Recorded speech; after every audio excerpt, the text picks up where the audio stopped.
पहले हम लोगों ने देखा था ठोस की द्रव्य विलेयता। आज हम लोग देखेंगे गैस की द्रव्य विलेयता।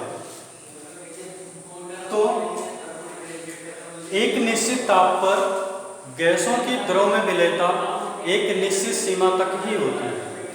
मेरा मतलब यही है कि एक निश्चित ताप पर अगर हम किसी द्रव में कोई गैस प्रवाहित कर रहे हैं तो वह एक निश्चित सीमा तक ही उसमें विलय होगी। गैसों जब द्रव गैसों का अवशोषण करते हैं तो इस तरह से फिर जो प्राप्त होता है उसे कहते हैं गैसीय विलयन। जब द्रव जो होता है गैसों का अवशोषण करता है तो इस तरह से जो विलयन प्राप्त होता है उसे कहते हैं गैसीय विलयन। अवशोषण, जब हम गैस को द्रव में प्रवाहित करेंगे तो द्रव गैसों का क्या करेगा? अवशोषण करेगा और फिर हमें जो मिलेगा उसे हम कहेंगे गैसीय विलयन। अब हम देखेंगे कि गैसों की द्रव में विलयता को प्रभावित करने वाले कारक कौन कौन से, जो कि ये इंपॉर्टेंट है।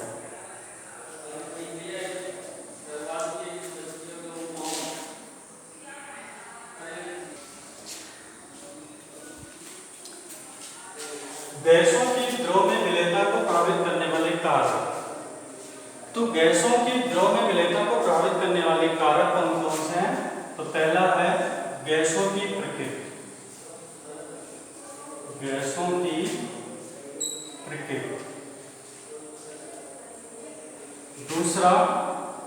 दूसरा कारक है विलायक की प्रकृति।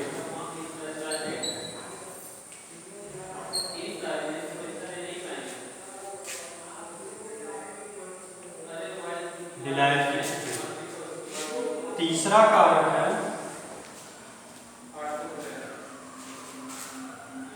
ताप का प्रभाव।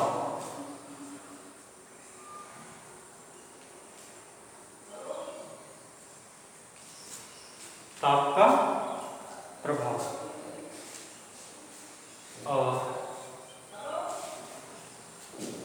चलिए, तो गैसों की विलयता को प्रभावित करने वाले कारक कौन कौन हैं? गैसों की प्रकृति, विलायक की प्रकृति, ताप का प्रभाव। तो हम समझते हैं गैसों की प्रकृति किस तरह से गैसों की विलयता को प्रभावित करती है। तो वह गैसें जो विलायक से रासायनिक क्रिया करती हैं उनकी विलयता अधिक होती है।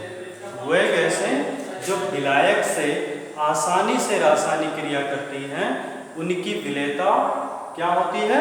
अधिक होती है। ठीक है, तो हम लोग नोट कर लेंगे वह गैसें जो विलायक से आसानी से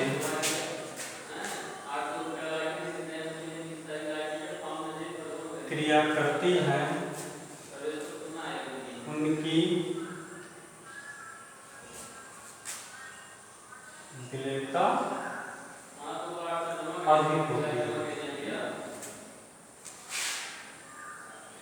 अधिक होती है, उनकी विलयता अधिक होती है। विलायक की प्रकृति, जिन गैसों के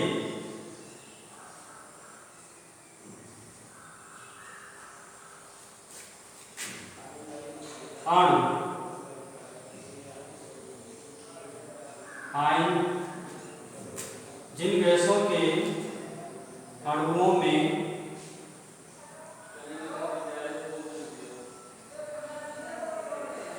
आयन होते हैं, जिन गैसों के अणुओं में आयन होते हैं वह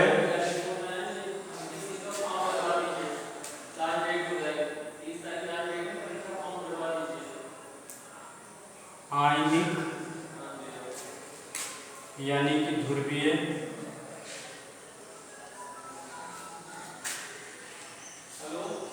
विलायकों में अधिक विलेय होती है, अधिक विलेय होती है। और जिन गैसों के अणु में आयन नहीं होते हैं वो अध्रुवीय विलायकों में अधिक विलेय होते हैं। आगे समझ लीजिएगा। ताप का प्रभाव देखो, जब द्रव में गैस को प्रवाहित किया जाता है तो गैस को प्रवाहित करने पर जब गैस द्रव से क्रिया करती है तब ऊष्मा उत्सर्जित होती है। ऊष्मा क्या होती है? उत्सर्जित होती है। तो लासापेलिय नियम के अनुसार गैसों की द्रव में विलेयता तभी अधिक होगी जब ताप क्या करेंगे? कम करेंगे। माने ताप बढ़ाने पर गैसों की द्रव में विलेयता क्या होगी? घटती है। ताप बढ़ाने पर गैसों की द्रव में विलेयता घटती है। वैसे भी क्योंकि ताप देने पर जायज़ सी बात है गैस के अणुओं के बीच में दूरियां और बढ़ जाएंगी। दूरियां और बढ़ जाएंगी तो गैस के अणु जो होंगे वो और बाहर निकलने के लिए स्वतंत्र हो जाएंगे। ठीक ना? इस वजह से माने गैस के अणु जो होंगे दूर दूर होना शुरू हो जाएंगे, इसलिए उनकी विलेयता जो होगी घट जाएगी। तो ताप बढ़ाने पर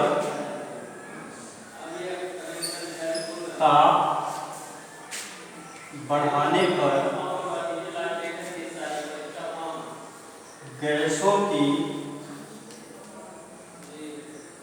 द्रव में विलेयता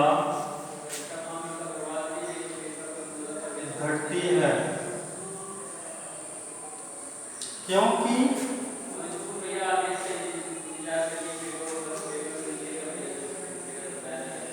गैसों के घुलने पर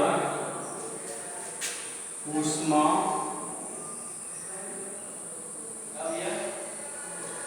निकलती है। इसलिए लासापेलिय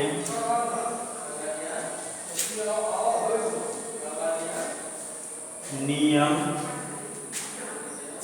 के अनुसार ताप बढ़ाने पर